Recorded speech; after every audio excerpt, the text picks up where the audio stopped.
Hi guys, welcome back to basic classes. तो आज हम डीएलएड में बात करने वाले हैं रीजनिंग के एक और दूसरे टॉपिक की, जिसका नाम है वर्णमाला परीक्षण। इंग्लिश में इसको बोला जाता है आपका यहाँ पे अल्फाबेट टेस्ट। तो यहाँ पे किस तरह के क्वेश्चंस बनते हैं या किस तरह के क्वेश्चन आएंगे, इसका एक आपको आइडिया मिल जाएगा। तो हम वो सारे क्वेश्चन यहाँ पे करते हुए चलेंगे।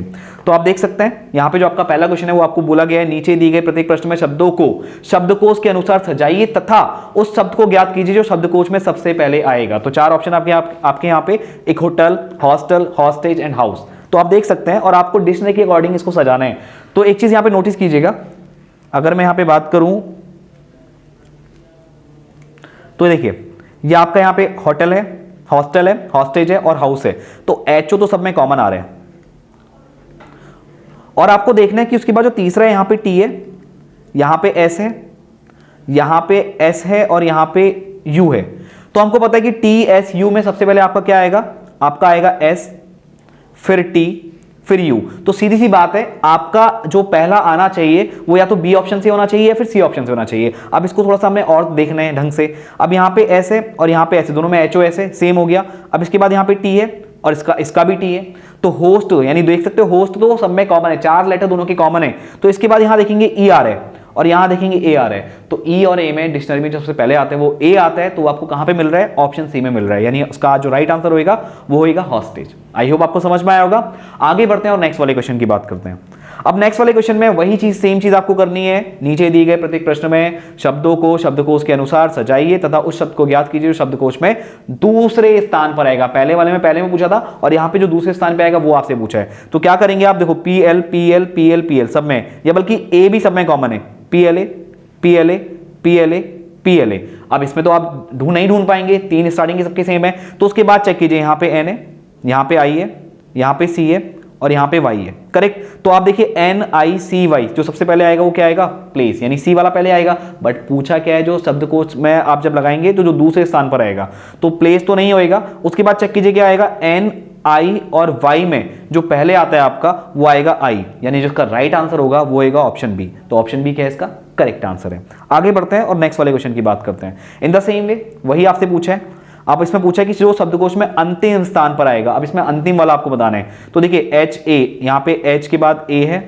एच एच तो कॉमन है, यहाँ पे ई ई ई, ये तीन में ई है, H E H E H E. तो ये सीधी बात है, हेट सबसे पहले आएगा, ऑप्शन ए वाला सबसे पहले। बट ये आंसर नहीं है। दूसरा वाला जो इसमें आएगा एच ई ए, यहाँ पे एच ई ए, यहाँ पे एच ई ए, ठीक है। अब यहाँ पे देखिए लास्ट में टी है, यहाँ पे आपका है आर और यहाँ पे आपका है वी।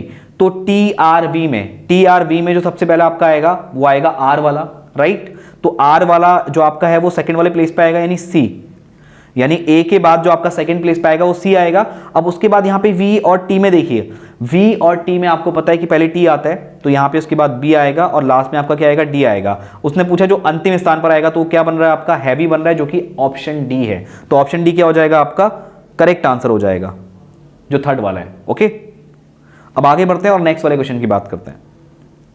अब नेक्स्ट वाले क्वेश्चन में क्या है, ध्यान दीजिएगा, अंग्रेजी वर्णमाला में अक्षर के और एस के मध्य में स्थित अक्षर के दाईं ओर तीसरा अक्षर कौन सा होगा। तो देखिए ध्यान दीजिएगा, ऑप्शन आपके पास है, के है और एस है। तो देखिए आपको एबीसीडी पता है, एम एन ओ पी, यानी जो आपका बनाने हैं आपको, जैसे के के बाद क्या आएगा, J K L M N O P Q R, K R, उसके बाद एस, यानी के और एस के मध्य में आपको देखना है, के और एस के मध्य में कौन सा है, 1 2 3 इस साइड है और 3 इस साइड है, यानी ओ वाला मध्य में आ रहा है।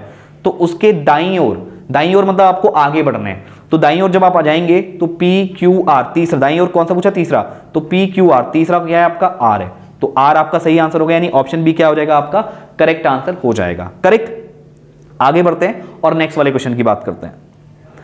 अब नेक्स्ट वाले क्वेश्चन में देखिए, नीचे दिए गए श्रृंखला में ऐसे कितने एन हैं जिनके ठीक बाद में पी है, और ठीक बाद में पी हो लेकिन ठीक पहले ए नहीं हो। ध्यान देना, आपको ये पूरा अरेंजमेंट दिया है, करेक्ट। तो जिसके ठीक बाद में पी हो लेकिन ठीक पहले ए नहीं हो, तो ध्यान देना आपको ऐसे अरेंजमेंट यहां पे ढूंढने हैं। एन के बाद में पी लेकिन देखो यहां पे अगर मैं देखूं इस वाले में, तो एन के पहले ए है, बाद में पी है, लेकिन n के पहले a नहीं होना चाहिए, तो ये वाला नहीं होएगा। उसके बाद देखो n के बाद p है, उससे पहले s है, तो ये चलेगा 1। उसके बाद देखो n के पहले n के बाद में p यहां नहीं है, फिर n कहां पे आ रहा है, यहां है, यहां नहीं है, फिर n के बाद में p है और उससे पहले a नहीं है, तो एक कॉम्बिनेशन आपको ये मिल रहा है। तो कितने कॉम्बिनेशन मिल रहे हैं आपको, ऐसे 2 कॉम्बिनेशन मिल रहे हैं, यानी ऑप्शन बी क्या हो जाएगा आपका करेक्ट आंसर हो जाएगा। आगे बढ़ते हैं और नेक्स्ट वाले क्वेश्चन की बात